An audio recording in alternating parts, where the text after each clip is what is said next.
Hey everyone, this is Laura Robinson from the Chattanooga Area Food Bank, and it is the middle of November 2024, and I'm going to give you a quick walkthrough of where things stand in our garden.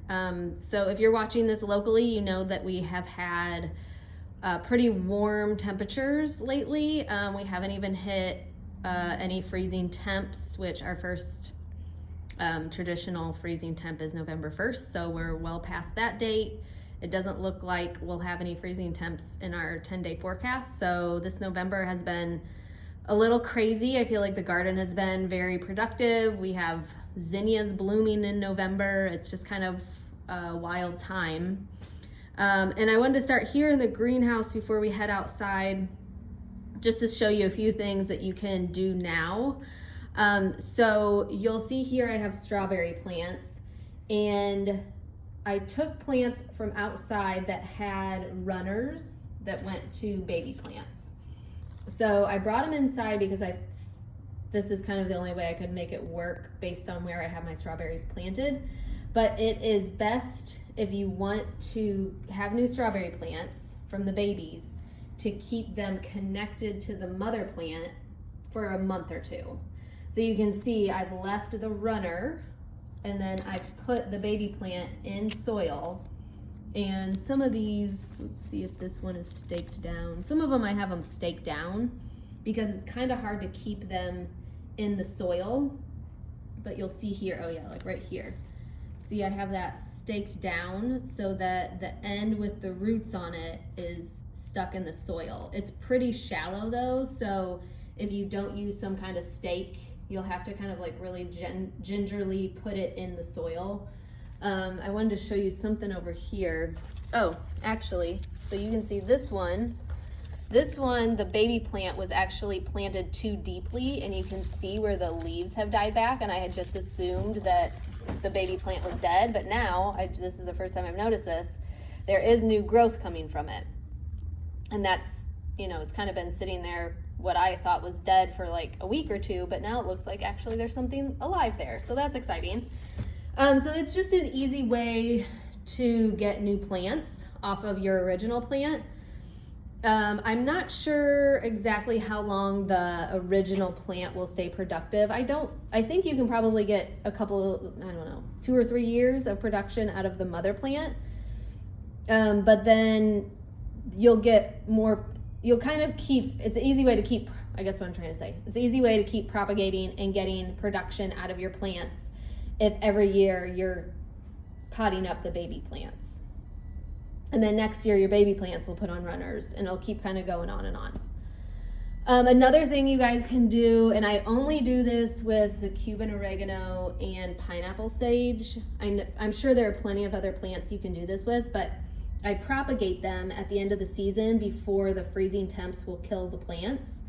And I just take little cuttings off the ends of the plants and just pop them right in soil. Most of them will overwinter pretty well in the greenhouse. I feel like the pineapple sage is a little less likely to survive than the Cuban oregano, but it might be something you want to look up based on what you're growing, because you might be able to just propagate it, maybe even put it in a garage or something, and just see if you can get it to last throughout the winter and plant it again in the spring. Okay, so I do want to head outside because there's not too much else going on in the greenhouse, and just show you kind of where we stand. So like I said earlier, the temperatures have been much warmer than normal. So there are quite a few things that I've harvested that I thought would last throughout at least part of the winter that just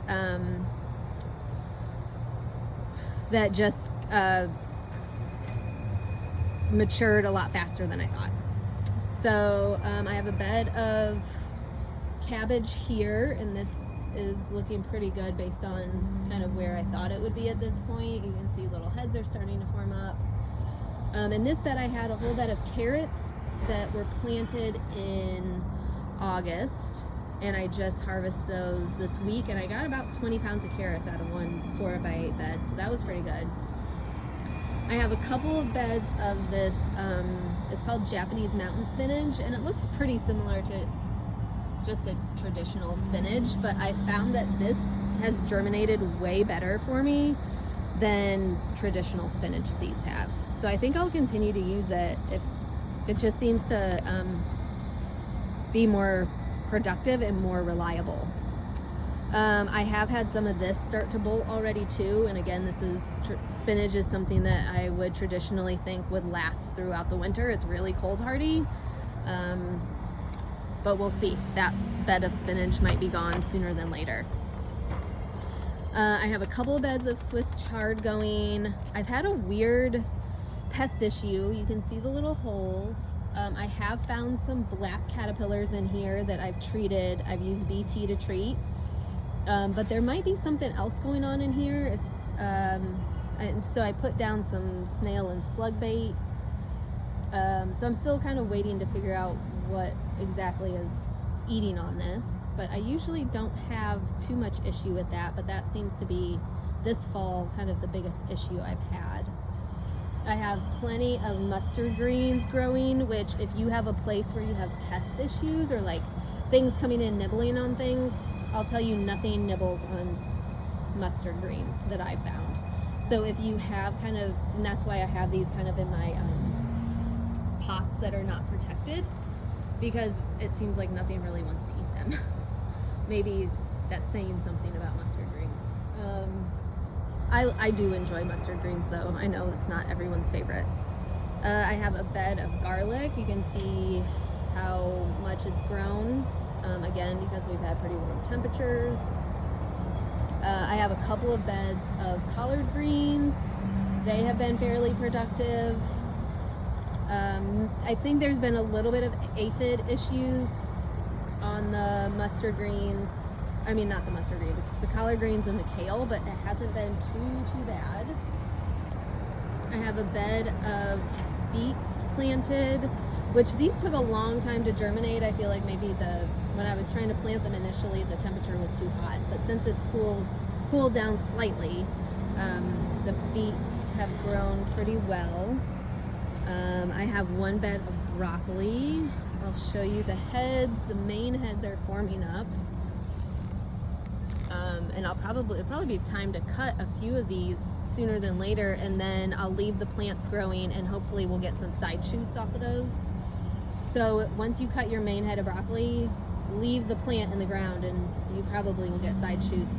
You can also eat the broccoli leaves just like you would. I mean, they're pretty kind of thick, like a collard green, but if you cook them like collards, you can definitely eat broccoli greens as well.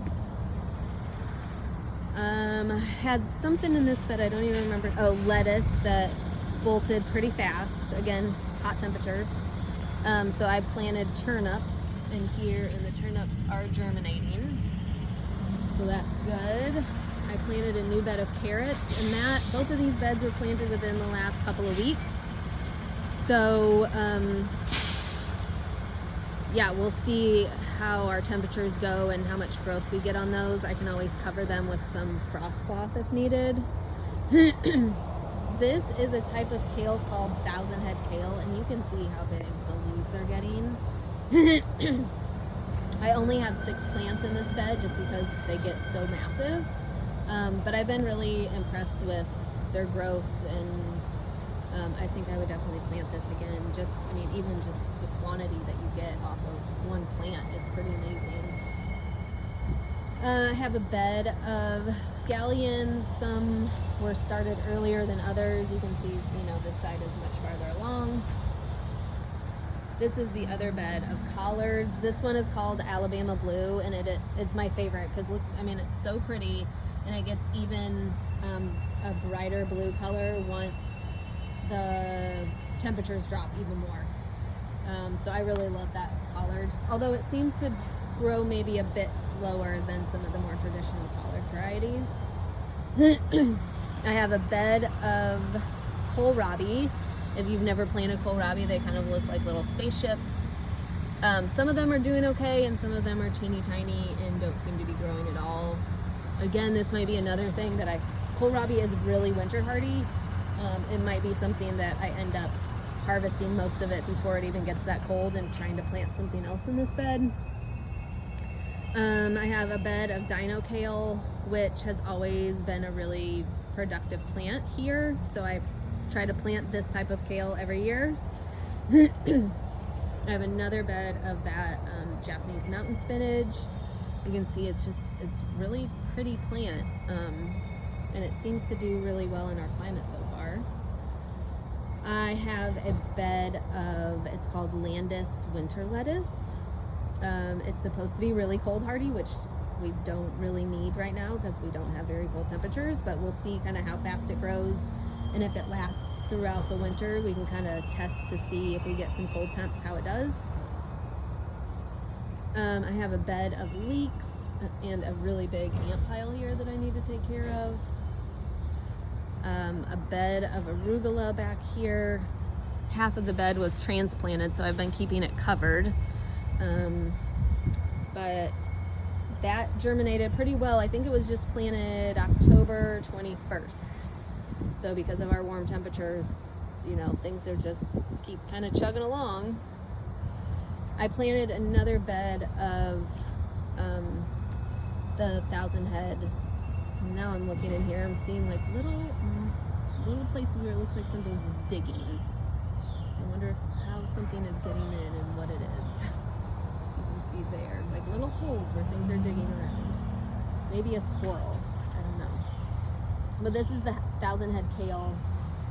Since I really liked the way the other bed was growing, I just decided to plant one more bed. And I think that's about it. Well, real quick, I'll just show you these. This is fall gold raspberries, and they kind of put on a good flush in this, like early in the season, and then they just kind of keep going throughout the rest of the season, but it's not that much at once. But that's actually a decent handful right there.